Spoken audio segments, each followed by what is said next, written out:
বাচ্চা জিভে দিতে না চায় তাহলে সামান্য মিশিয়ে দুধ বা জুসে খাওয়াবেন। জি জি জি। মধু এবং পানি, মধু এবং পানি সকালে ও রাতে 3 ফোঁটা করে বাচ্চার মুখে দিবেন 7 দিন। জি বুঝাইতে পারলাম আমি সকলকে? জি জি জি জি। সকালে ও রাতে 3 ফোঁটা করে বাচ্চার মুখে দিবে পানি এবং মধু মিশ্রণ করে, অথবা মধু থেকে সামান্য একটু আঙ্গুলটা চুবাইয়া চুবাইয়া বাচ্চার মুখে দিতে পারেন, পানি থেকে একটু চুবাইয়া বাচ্চার মুখে দিতে পারেন। এভাবে কয়দিন চলবে? 7 দিন, সকালে এবং রাতে। এবার আসেন রুমালের কার্যকারিতা। রুমাল কি করবেন? রুমাল করবেন প্রতি রাতে বাচ্চার বালিশের নিচে রাখবেন, সকালে উঠার পরে তা তুলে রাখবেন। কথা কি বুঝাইতে পারলাম আমি আপনাদেরকে? সকালে কোথায় রাখবো? উঠাই রাখবেন, উঠিয়ে রাখবেন, বালিশের নিচ থেকে উঠাইয়া যে কোনো একটা উঁচু জায়গায় বা পবিত্র জি স্থানে রেখে দিবেন। আলহামদুলিল্লাহ। এইরকম জি এরকম চলবে 7 দিন। এরকম 7 দিন চলবে। 7 দিনের দিন, যে আজকে 7 দিন শেষ সকালে, ওই দিন কি করবেন? বাচ্চার বালিশের তল থেকে রুমালটা নিয়ে রুমালটা ভালোভাবে পবিত্র পানি দিয়ে ধুবেন। ধুয়ে একটা মাটিতে পুঁতে ফেলবেন, যে কোনো এক জায়গায় মাটিতে পুঁতে ফেলবেন। জি জি। আলহামদুলিল্লাহ। বাচ্চার অতিরিক্ত এই দ্বারা কি উপকার পাবেন ইনশাল্লাহ? বাচ্চার অতিরিক্ত রাগ, কান্না ও দুষ্টামি নিয়ন্ত্রণে চলে আসবে। রাতে ঘুম শান্ত হবে। জিন বা আসর থাকলে আল্লাহর হুকুমে কেটে যাবে। দোয়া ও আয়াতের বরকতে শিশুর মস্তিষ্ক ও অন্তর প্রশমিত হবে ইনশাআল্লাহ। ইনশাআল্লাহ। জি। ওস্তাদ জি, একটা আজওয়া খেজুর ছাড়া অন্য কোনো খেজুর দিয়ে হবে না? না না, আজওয়া খেজুরই প্রয়োজন হবে। জি, আমি যে তদবিরটা দিলাম সেই তদবিরটা তো শিরক তদবির, তাই না? না, এটা শরীর শিরক তদবির হবে কেমনে? না শিরকের কোনো আভাস পাওয়া যাইতেছে না তো। জি, অনেক রাকিদের কাছে এই তদবির গুলো শিরিক মনে হয়। খেললে গিয়ে এটা আজুয়ার বাগানটা সম্বন্ধে এটা জানে না কোনো কিছু। মূল সমস্যা কি সম্মানিত হযরতগণ, আমাদের এই যে বর্তমান যে রাকিরা আছে না, এরা তো হুজুর কিতাব আমি তার বাগানটা দেখে আইছি হুজুর। কিতাবাদি কিচ্ছু পড়ে নাই। এক হলো হেফজ শেষ করে একটা সেন্টার খুলে বলছে, কিতাবের ন্যূনতম ইলম এদের ভিতরে নেই। যে কারণে এদের কাছে মুদাব্বিরি মানেই শিরিক, আর কেবলমাত্র তেলাওয়াতই জায়েজ, বাকি যা আছে সব শিরিক। জি। সম্মানিত হযরতগণ, এবার আসেন সূরা মারিয়মের খেজুর তদবির। এটা দ্বারা কি, এটা এটা কেন ব্যবহার করবেন? বাচ্চা দুধ না চাওয়া, বুকের দিকে তাকিয়ে ওস্তাদ জি, কান্না। একদম মন বলছেন একটা। জি সম্মানিত হযরত জি। বলছি একদম মনের কথা বলছেন আপনি, যে রাকিরা তারা মনে করে মুদাব্বিরটা পুরাই জাদুকর, এদের কাছে যাওয়াই যাবে না। হ্যাঁ, হ্যাঁ। অথচ আমি তাদেরকে চ্যালেঞ্জ করতে পারি ইনশাআল্লাহ, তারা তাদের কয়টা রোগী সুস্থ হয়। তাদের এই বহুত রাকির বহুত রোগী আমি আলহামদুলিল্লাহ দেখছি। তারা কি করে সেশন করে, শুধু বলে একটার পর একটা একটার পর সেশন চালাইতে থেকে তেলাওয়াত তেলাওয়াতের মাধ্যমে কি জিন দূর হয়ে যায়? সে আমি তো মনে করি না। তেলাওয়াতের মাধ্যমে 1 ঘন্টা তেলাওয়াত করে এই জিন দূর হয়ে যায়। কত বড় বড় জিন্নাত আছে, শক্তিশালী জিন্নাত, জাদুকর জিন্নাত, যারা বিভিন্ন সিস্টেম বিভিন্ন শরীরে থাইকাও তাদের কান পর্যন্ত তেলাওয়াত যাবে না এমন সিস্টেমে তারা থাকে। এদের সামনে আসলে মোকাবেলা করতে হইলে মুদাব্বিরের এমন কিছু প্রয়োজন হয়। তারা কি শুধু তেলাওয়াত করে আর কি করে? তারা তো আর কিছুই বলে না। গত তো দু সেক্ষেত্রে গত এক সপ্তাহ খানিক আগে আমার পার্সোনাল ফেসবুক আইডিতে দেখতেছি এক রাকি পোস্ট করছে যে রুকিয়া পেপার তাবিজের নতুন ভার্সন। আচ্ছা, তাবিজের ব্যাপারে ইখতিলাফ আছে। কোন ওলামায়ে কেরাম শিরিক বলছেন, কোন ওলামায়ে কেরাম এটাকে তামিমা বলছেন, কেউ জায়েজ শর্ত লাগাইছেন। আচ্ছা, আমি না বল রুকিয়া পেপারকে তো কোনো বিজ্ঞ ওলামায়ে কেরাম, আমাদের কোনো আকাবির আসলাফ কিতাবের ভিতরে তামিমা বা শিরিকের অন্তর্ভুক্ত নাজায়েজ এই ধরনের কোনো ফতোয়া বা তারা এই ধরনের কোনো কওল লেখেন নাই। এখন আমার বিষয়টা খুব মাথায় ধরলে তাকে সরাসরি আমি ইনবক্সে নক করলাম যে দেখেন, আপনি যে পোস্টটা করছেন এটা তো আপনার সাথে বেমানান। আপনি একজন রাকি, রুকিয়া পেপারকে আপনারা এতটুকু বলতে পারেন যে রুকিয়া পেপার আমল থেকে দূরে রাখে। কারণ কি, যে আমরা যারা তাবিজ বা মুদাব্বিরি দেই না, মুদাব্বিরি করি না, আমরা অনেক সময় একটা ভুল করি, যেটা গতকালকে আমি বলতেছিলাম, যে আমরা তাবিজের পাশাপাশি বা আমলের পাশাপাশি তদবিরের পাশাপাশি রুগীকে আমলও দিব। বাট রুকিয়া পেপার যখন রুগী পেয়ে যাবে তখন সে আর আমল করবে না। আপনি এই কথাটা বলতে পারেন যে রুকিয়া পেপার অনেক সময় রুগীকে আমল থেকে দূরে রাখে, কিন্তু তার মানে এই নয় যে তাবিজের নতুন ভার্সন। উনি আমাকে বলতেছে আপনি আমাকে দলিল দেন, দলিল দিলেন, আমি তার ওই কথাটাকে একটা হারিয়ে দিছি, মেসেজটাকে দিলে সে আমাকে স্পষ্টভাবে বলছে যে গাধার মতো না হেসে আপনি আমাকে দলিল দেন। আমি আবার হারিয়ে দিছি, হারিয়ে দিলে সে বলতেছে আপনি আমাকে দলিল দিবেন, বাবা ওস্তাদজি দাদা ওস্তাদজি কি বলছে তার দলিল নাই। আমার খুব বিকটভাবে মাথাটা গরম হয়ে গেছে যে আমাদের ওলামায়ে দেওয়ানদের উসুলিত বাপদাদারা যা করছে আমরাও তাই করা, আমাদের মুরব্বী আকাবিরা যা করছে সেই উচুল মতো চলা, তাদের তরিকা মতো চলা। পরবর্তীতে আমি আব্বাস রাদিয়াল্লাহু তাআলা আনহুর সরাসরি একটা হাদিস দিলাম, তার কওল বর্ণনাকারী। হাদিসটা স্পষ্ট লেখা আছে এরকম যে আব্বাস রাদিয়াল্লাহু তাআলা আনহুর কাছে একটা রোগী গেলেন, আব্বাস রাদিয়াল্লাহু তাআলা আনহু একটা আয়াত কাগজে লেখে না যেন পাতায় লেখে, সে রোগী কাগজে লেখে, কাগজ না পাতায় লেখে, পাতায় লিখে দিয়ে দিলেন এবং বললেন যে যাও এটা এই কাজে ব্যবহার করো। তাকে আমি বললাম, তাকে এই হাদিসটার আমি তর্জমা দেই নাই, হাদিসের আসলিটা আরবিটা রেওয়ায়তটা আমি দিয়ে দিছি। দিয়ে দিলে সে বলতেছে কি আমার এটা বিষয়টাকে নিয়ে তাহাকিক করতে হবে, আগে দেখতে হবে হাদিসটা তর্জমা। হুজুর যে যারা এই সমস্ত করতেছে হুজুর, এরা যে আবার একটা দিবার তারে আল্লাহ, পরে আমি হাসতে হাসতে শেষ হয়ে যাই। আমি পেইড কোর্সের ছাত্রদেরকে এই কথা বলতেছিলাম যে একজন রাকি অথচ কিতাবের ন্যূনতম এলেম তার নাই, যে কারণে সে বলতে বাধ্য হয়েছে আপনার এই হাদিসটার নিয়ে আমি একটু যাচাই করি, দেখি এবং তর্জমা দেখি, তাফসীর দেখি। ও তো আরবি পড়তেই পারে না, ও তর্জমা উঠাবে কি করে? ও তো হেফজ পড়ছে, ওর তো কিতাবের ন্যূনতম এলেম নেই। হুজুর এই সম্বন্ধে আলাপ করে লাভ নাই হুজুর। দেখুন যে হুজুর যে সমস্ত মানে ইউটিউবার আছে, ফেসবুকের মধ্যে আছে, এই তার কোরআন শরীফ আয়াতটা শুনলে মন হয় যে মসজিদটা সাইডে দৌড় মারতাম। আল্লাহু আকবার।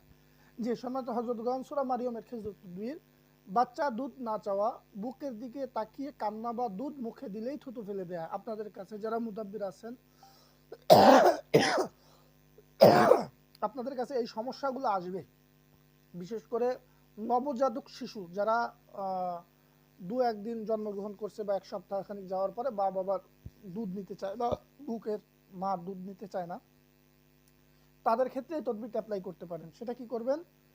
3টি আজোয়া খেজুর নেবেন, 3টি আজোয়া খেজুর নেবেন, 1 চামচ মধু, ছোট পাত্র আমল, নিয়ত করবেন আল্লাহর রহমতে শিশুর উপর থেকে সব বাধা দূর করার জন্য। আপনি আপনার ভাষ্য অনুযায়ী খেজুর এবং মধু একত্র করবেন, এক জায়গা করবেন, করে 7 বার সূরা ফাতিহা, আয়াতুল কুরসি 3 বার, ফাসায়াকফিকুহুমুল্লাহ 7 বার, সূরা মারিয়ম সম্পূর্ণ একবার পরে সেই খেজুর এবং মধুর উপরে দম দিবেন।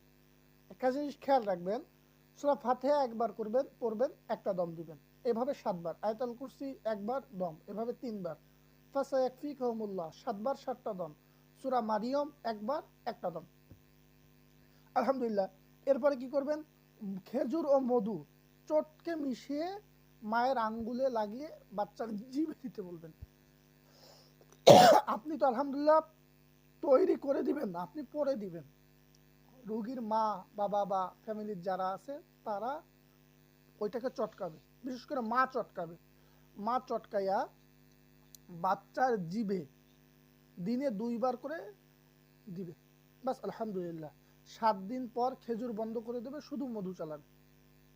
7 দিন পরে ওই যে 3টা খেজুর আছে, 3টা খেজুরের একটা, প্রথম দিন তো একটা একটু ছিলবে অথবা অর্ধেক নিবে, নিয়ে ওইখান থেকে সামান্য মধু নিয়ে চটকাবে, বা যতটুক প্রয়োজন। 3 দিনের তা 4 দিনের তো একসাথে বানাই রাখতে পারে, মধু তো নষ্ট হয় না, খেজুরও নষ্ট হবে না। অথবা 7 দিনের তো একসাথে বানাই রাখতে পারেন। বানাই রাখার পরে ওইটা 7 দিন চলবে, 7 দিন চলার পরে খেজুর বাদ দিয়ে দিবেন, খেজুর আর থাকবে না।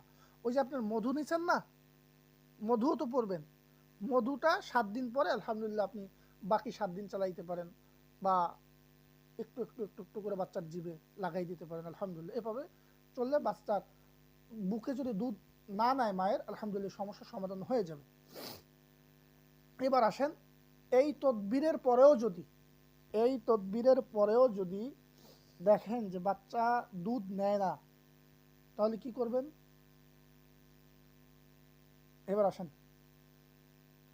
আল্লাহু আকবার, পানি এবং সাদা রুমাল নেবেন। ওই যে উপরে যে তদবিরটা আপনাদের বলছিলাম 1 বিঘাত বাই 1 বিঘাত, এতটুক সাদা নতুন রুমাল নেবেন বা কাপড় নেবেন সুতির। একটা কলম বানাইতে হবে,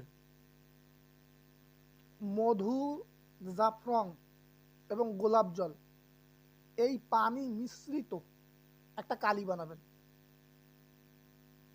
আমি বুঝাইতে পারতেছি আপনাদেরকে? সম্মানিত হযরতগণ একটু সাড়া দিয়েন। জি জি জি জি। মধু এবং জাফরং এবং গোলাপ জল মিশ্রিত একটা কালি বানাইতে হবে। কালিটা কি করবেন বলতেছি পরে। ওই যে রুমালটা যে নিলেন, ওই রুমালের উপরে ফাল্লাহু খায়রুন হাফিজ ওয়াহুয়ার হামুর রাহিমিন, এই ওয়াহুয়ার আর হামুর রাহিমিন এই আয়াতটা লিখবেন ঠিক মাঝ বরাবর, ঠিক রুমালের মাঝ বরাবর। এবং আমি আপনাদেরকে গ্রুপে একটা দোয়া দিয়ে দিব, সেই দোয়াটা নিচে লিখে দিবেন, ঠিক আছে? এরপরে রুমালটি বাচ্চার মাথার নিচে রাখতে বলবেন 7 দিন।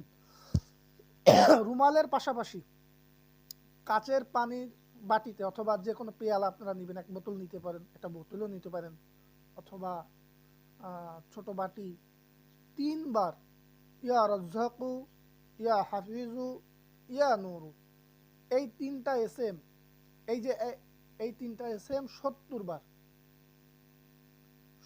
বার পরে দম দিবেন। এবং ওই যে দোয়াটা আমি আপনাদেরকে দিব, সেই দোয়াটা 3 বার পরে সেই পানির ভিতরে দম দিবেন। এরপরে কি করবেন? এই পানিটা দিয়া বাচ্চাকে দিনে একবার, সন্ধ্যায় একবার বাচ্চাকে খাওয়াবেন। আলহামদুলিল্লাহ এটা দ্বারা কি উপকার হবে? গায়েবী আসর বা বাধা থাকলে কেটে যাবে, দুধের প্রতি ভালোবাসা সৃষ্টি হবে, মা ও শিশুর মাঝে রুহানি সংযোগ আল্লাহ তাআলা পয়দা করে দিবে।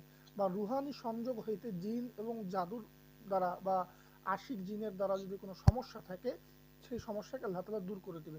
কিন্তু এটা দ্বারা এই নয় যে মা যদি আশিক জিনের সমস্যা থাকে আশিক জিনের থেকে মুক্তি পাবে, বাট এইটা না। বাচ্চা এবং মায়ের ভিতরে যদি কোনো সমস্যা থাকে বা কোনো দেয়াল থাকে আশিক জিনের দ্বারা, আলহামদুলিল্লাহ এই তদবিরের দ্বারা সেই সমস্যাটাকে আল্লাহ তাআলা এবং সেই দেয়ালকে আল্লাহ তাআলা উঠাই দেবেন। জি, আমি বুঝাইতে পারলাম আপনাদেরকে? জি জি। এরপরে আসেন আর একটা তদবির আমি আপনাদেরকে দেই। সূরা কাউসারের পানি, সূরা কাউসার নেবেন, সূরা কাউসার গোলাপ জল এবং সাধারণ পানি এর সাথে মিলাবেন। মিশানোর পরে সূরা কাউসার চীনামাটির বর্তন আছে না, চীনামাটির বর্তন চিনেন আপনারা? জি জি, চিনি কাপ। মানে আমাদের খুলনাতে চীনামাটির বর্তন বলে, আপনাদের অধিক অঞ্চলে কি মাটির বর্তন বলবেন তো বলতে পারবো না। এটা চিনি কাপ। ওই যে সাদা একদম দুধের মতো, কাচের বাটির মতো। জি, এই এই পেয়ালার উপরে সূরা কাউসার, জাফরান এবং গোলাপ জল কালি দ্বারা লিখবেন। এরপরে শুকিয়ে যাওয়ার আগেই, ওই কাপের যে লিখছেন আপনি, শুকিয়ে যাওয়ার আগেই বাচ্চার মাকে দিয়ে দিবেন। বাচ্চার মা ওটা দ্বারা তার 2টা স্তন ধুবে পানি দ্বারা। ধোয়ার পরে সমস্ত ওই পেয়ালার ভিতরে যে পানি থাকবে না, সেই পানিটা দিয়ে ওই লেখাগুলো উঠাই ফেলতে বলবেন সম্পূর্ণ। উঠাই ফেলার পরে ওই পেয়ালার পানি দ্বারা 1 থেকে 2 ফোঁটা পানি নিয়ে বাচ্চার জিভে দিয়ে দিবে। এইরকম পানিটা, এরপরে পানিটা সংরক্ষণ করে রাখবে 3 দিন। কিছু পানি সংরক্ষণ করে রাখবে 3 দিন। একটা পেয়ালার উপরে তো বেশি পানি হবে না, সর্বোচ্চ গেলে 100 গ্রাম পানি হোক, এর তো বেশি হবে না একটা থালে। ওই পানিটা 3 দিন সংরক্ষণ করে রাখবে এবং 3 দিন লাগাতার প্রত্যেক দিন সকালে এবং সন্ধ্যায় 2 ফোঁটা করে বাচ্চার জিভে দিবে।